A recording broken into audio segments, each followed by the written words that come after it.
Good. Okay, so the potential we're going to consider takes the following form. It's constant, but it has two different constant values in different regions. Okay, and let's draw it. Okay, so we're going to consider a plane wave incident from the left, from over here, and we'll consider the cases E, the energy of that plane wave is greater than V0 first, and then energy is less than V0 second. And so we can think of this V0 as like a potential step.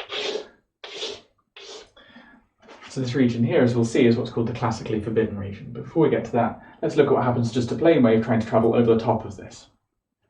To do so, let's head over to the worked example area.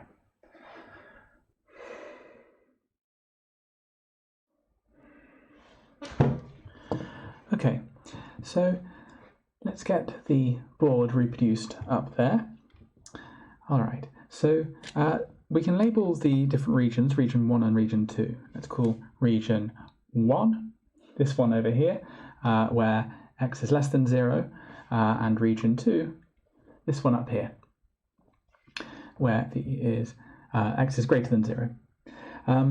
Now, we're going to send a plane wave in from the left. So that's going to take the following form. So let's animate that as it comes in.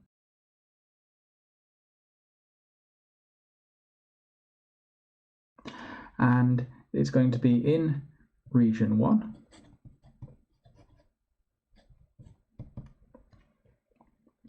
And we'll have phi in, as a function of x, equals, okay, so there's going to be a constant prefactor in general, but it'll take the form e to the I k x, which is the form of a right-going travelling wave. Because remember, we're always going to, when we put the time dependence back in, this will always be multiplied by, and let's just put this in brackets here, e to the minus I omega t. And kx minus omega t is the form of a right travelling plane wave. Okay, so we can safely ignore this bit for now. Just deal with the time independent part. So phi in is going to take the form e to the I kx. In region 1, there'll be some reflected wave. So it's still in region 1, and we can call it phi reflected as a function of x. It can potentially have a different amplitude out the front, and it's going to take the form e to the, minus I kx, because that's going to be a left travelling wave, which you can see up here, hopefully. So it'll reflect back. And it'll take the form of a left-going travelling wave. In region 2, then,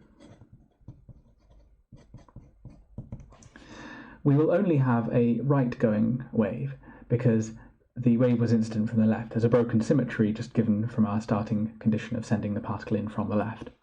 So in phi 2, we'll have phi transmitted, t for transmitted, and it may have a different amplitude, t, e to the I, and let's call it k prime x. This doesn't mean a derivative, it's just a different label for a different k. Okay, so let's just look at the normalizations on these first. I haven't put one on here. If you recall the previous videos, these are going to be amplitudes. The modulus square of these should give us the probability densities. And we'd like to integrate our probability densities across all of space to be able to get 1. Now, actually, the case of plane waves is a bit unphysical, and they're what are called non-normalizable. So you can't really have a plane wave. It doesn't.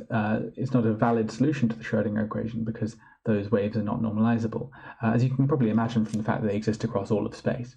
So in reality, what we would form is a wave packet, which would have a finite extent. It would be like a plane wave for some region of space, and that thing would be moving along. It's a more difficult case to consider mathematically, but it's possible to form such things. So we're just going to consider the easiest case of plane waves, but they're not normalizable. So our prefactors out the front actually don't really matter, but the relative size of them does matter. So we're going to solve for r and t. Okay, so we've got the setup then. So in region 1, we're going to consider the case E is greater than V0. Hence the form of these all taking the form of travelling waves, plane waves. And in region 1, our time-independent Schrodinger equation reads minus h bar squared over 2m phi double prime. V is 0 in that region, so this just equals e phi. If we substitute, and in region 1, phi in region 1 is equal to phi in plus phi reflected, and in region 2, phi 2 is just phi transmitted. So in region 1, we can insert phi region 1 into here. Taking two derivatives of this with respect to x brings down ik twice from both of these, and so we just find ik squared is minus k squared. We find that h bar squared k squared over 2m phi 1 equals e phi 1, and we can cancel the phi 1's out and find the energy in region 1 is equal to h bar squared k squared over 2m.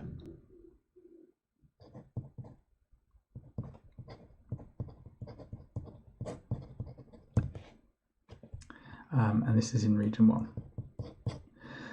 In region 2, our Schrodinger equation reads minus h bar squared over 2m phi 2 double prime plus v naught phi 2 equals e phi 2. Substitute our right-going travelling wave into there, brings down ik prime twice, and we find that h bar squared k prime squared over 2m plus v naught equals e, cancelling the phi 2's out.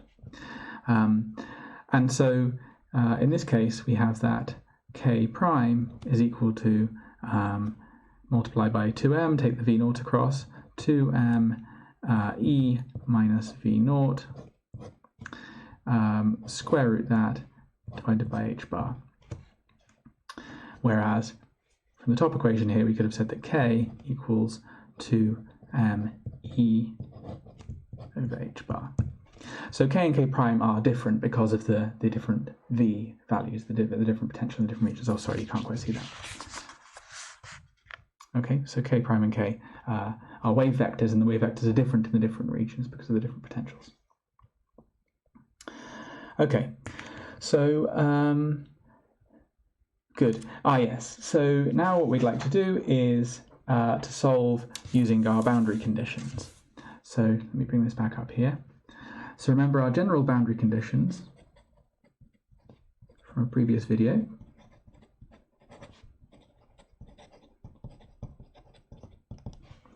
For the time-independent Schrodinger equation, the first tells us that phi is continuous in space. And so what this tells us in the present case is that phi 1 evaluated at x equals 0, where the two meet, equals phi 2 at x equals 0. And the second condition is that phi prime, the partial derivative of phi with respect to position x, is also continuous.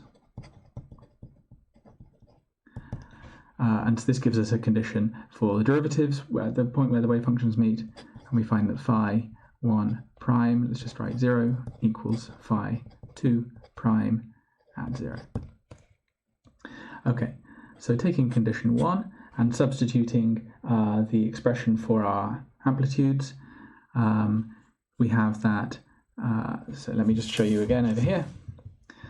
So phi 1 is phi in plus phi r, so we're going to substitute x equals 0 into here, so we get 1 from this one plus r from this one, and that's going to equal t from this one.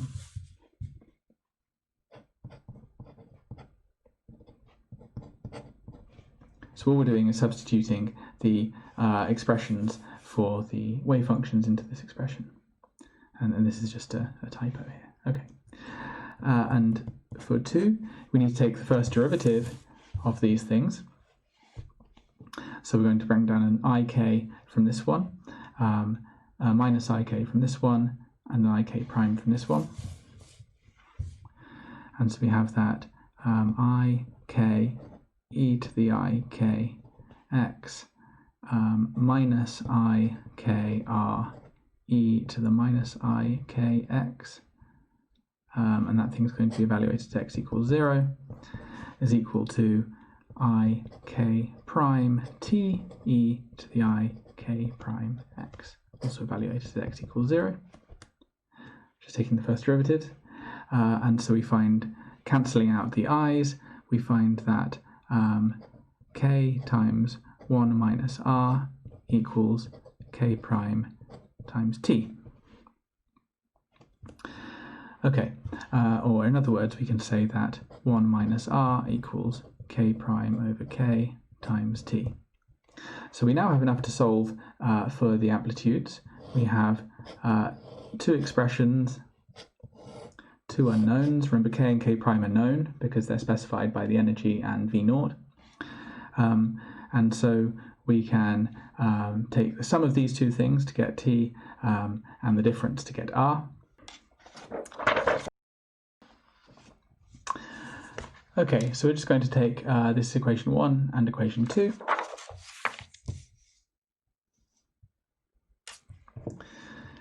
If we add them together, we find that we get 2 equals t times 1 plus k prime over k, or in other words, our transmission amplitude t is equal to 2 over 1 plus k prime over k, which equals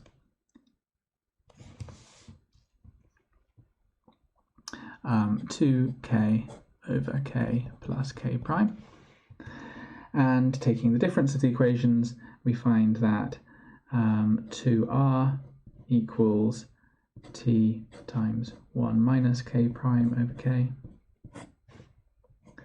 or r equals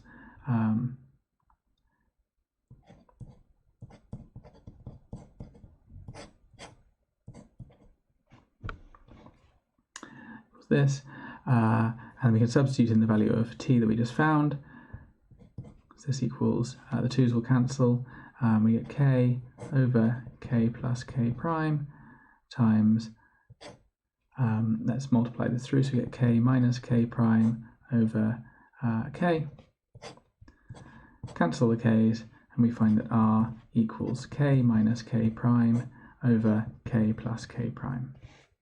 So this is our reflection amplitude, and this equals t is our transmission amplitude.